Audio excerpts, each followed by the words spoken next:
पहाटेचे 4 वाजलेत. अख्खा देश झोपलाय. पण भारतात लाखो विद्यार्थी अजूनही जागे आहेत. कोणाच्या टेबलवरती बायोलॉजीचं पुस्तक उघडलेलं आहे, कोणाच्या डोळ्यांखाली झोपेची काळी वर्तुळं तयार झाली आहेत, कोणाच्या घरात आई शांतपणे चहा ठेवून जाते, तर कोणाच्या वडिलांनी फक्त क्लास फी भरण्यासाठी लाखो रुपयांचं कर्ज काढलंय. 2-2 वर्ष 14-14 तास अभ्यास, पण डोळ्यांमध्ये एकच स्वप्न, मला डॉक्टर बनायचं. पण त्यांना हे माहीत नाहीये की ज्या परीक्षेसाठी ते रक्ताचं पाणी करतायत, ती परीक्षा काही लोकांनी आधीच विकत घेतली. टेलिग्रामवरती काही PDF फिरत होत्या, व्हॉट्सअपवर काही गेस्ट पेपर्स विकले जात होते आणि सकाळी परीक्षा हॉलमध्ये जाऊन आपण परीक्षा देणार आणि मग आपली डॉक्टर व्हायची स्वप्न पूर्ण होणार, असा प्रामाणिक विचार करणारा विद्यार्थी अजूनही समजतोय की ही लढाई फक्त अभ्यासाची आहे. पण खरी लढाई तर सिस्टम विरोधातली आहे. 3 मे 2026 ही फक्त एक तारीख नाहीये, तर 25 लाख विद्यार्थ्यांच्या स्वप्नांचा झालेला खून आहे. नाशिकच्या प्रिंटिंग प्रेसपासनं ते पटनाच्या हॉटेलपर्यंत पसरलेलं हे पेपर लीकचं जाळं. परीक्षेला काही तास उरले असतानाच एका बाजूला विद्यार्थी उजळणी करत होते आणि दुसऱ्या बाजूला व्हॉट्सअप आणि टेलिग्रामवरती एका PDFचा लिलाव सुरू होता. जेव्हा 3 तारखेला दुपारी 5 वाजता विद्यार्थी बाहेर आले, तेव्हा त्यांच्या हातातल्या प्रश्नपत्रिकेने त्यांना आनंद नाही तर मोठा धक्का दिला. सोशल मीडियावरती फिरणारा तो गेस्ट पेपर आणि ओरिजिनल पेपर यामध्ये 90% साम्य होतं.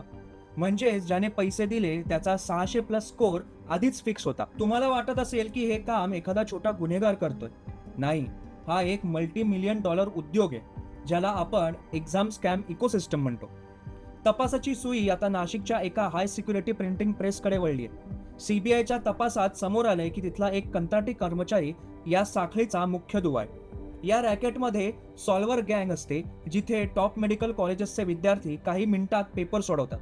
काही प्रतिष्ठित कोचिंग क्लासेसचे मालक यात सामील असतात, जे त्यांच्या VIP बॅचेसच्या मुलांपर्यंत ही सगळी उत्तरं पोहोचवतात. नीट 2026 हे काही नवीन नाहीये. भारताच्या शैक्षणिक इतिहासात गुणवत्ता ही नेहमीच पैशांच्या दबावाखाली दबली गेली.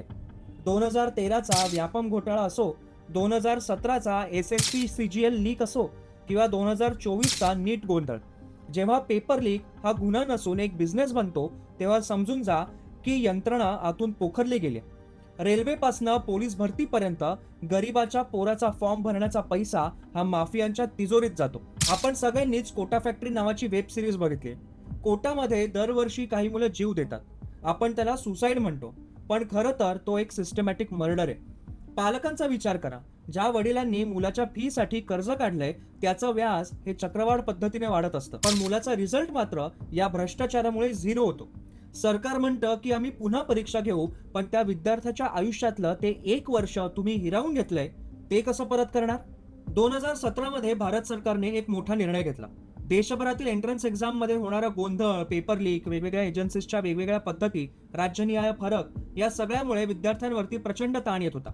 मग तयार झाली एक centralise testing body, national testing agency अर्थात NTA.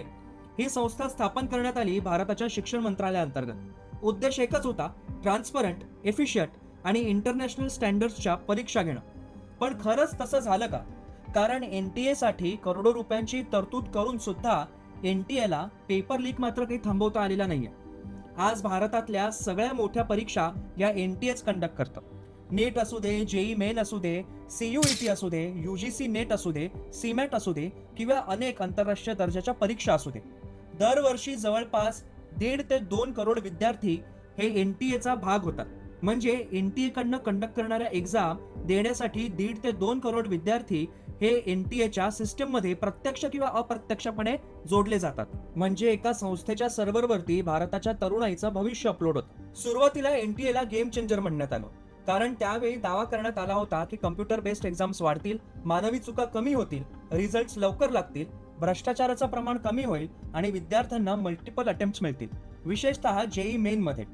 पण हळूहळू याची कथा बदलायला लागली. नीट 2026 मध्ये झालेल्या या पेपर लीकमुळे अनेक प्रश्न समोर उभे राहिलेत. जर कोट्यवधींचे बँकेचे व्यवहार हे हॅक प्रूफ असू शकतात, तर परीक्षेचा एक पेपर लीक प्रूफ का नाही असू शकत? विचार करा, नॅशनल टेस्टिंग एजन्सीसाठी कोट्यवधी रुपयांची तरतूद करून सुद्धा ही एजन्सी, ही संस्था एक पेपर लीक थांबवू शकत नाही, तर जो भ्रष्टाचार करून बनलेला डॉक्टर तुमच्यावर शस्त्रक्रिया करणार असेल, तर तो तुमच्या शरीरातून आजार नाही तर तुमचं उरलेलं आयुष्य काढेल. ही फक्त एका परीक्षेची लढाई नाही, तर देशाच्या आरोग्याची सुद्धा लढाई आहे. नीट 2026चा हा घोटाळा आपण विसरता कामा नये. आज जर आपण गप्प बसलो तर उद्या पुन्हा हे नराधम डोकं वर काढतील आणि या यंत्रणेला आतून पोखरत बसतील. पण डिप्रेशनमध्ये जातील ते आपले विद्यार्थी, अर्थात आपली पुढची पिढी. आणि जर आपली पुढची पिढी डिप्रेशनमध्ये गेली तर समजून जा भारताचं भवितव्य सुद्धा हे डिप्रेशनमध्ये जाईल. आपली मागणी एकदम स्पष्ट असायला हवी. पेपर लीक करणाऱ्यांना जन्मठेपेची शिक्षा ही व्हायलाच हवी आणि त्या शिक्षेची तरतूद करणारं एक फास्ट ट्रॅक कोर्ट हवं. विद्यार्थी मित्रांनो, हा लढा कठीण आहे, पण लक्षात ठेवा तुमची मेहनत ही कधीच वाया जाणार नाही. यंत्रणा आज ना उद्या झुकेल किंवा त्याच्या समोर एक पर्यायी यंत्रणा उभी राहील, पण त्यासाठी तुमचा आवाज बुलंद असायला हवा. तुम्हाला काय वाटतं? या भ्रष्ट यंत्रणेचा अंत कसा होईल? मला कमेंट्समध्ये नक्की सांगा. हा जर व्हिडिओ तुम्हाला आवडला असेल तर व्हिडिओला लाईक करा, शेअर करा आणि चॅनलला सबस्क्राईब नक्की करा. बेल आयकॉन दाबा जेणेकरून तुम्हाला नवीन व्हिडिओजचे अपडेट्स हे येत राहतील. या नीट घोटाळ्याबद्दल तुम्हाला काय वाटतं ते मला कमेंट्स करून नक्की सांगा आणि आपल्या आजूबाजूच्या नीटला बसलेल्या विद्यार्थ्यांची जरा विचारपूस करा. त्यांच्या मनात काय विचार चाललेत त्याबद्दल तुम्हीही विचार करा. पुन्हा भेटू एका नवीन व्हिडिओमध्ये एका नवीन विषयासह. तोपर्यंत जय श्रीराम.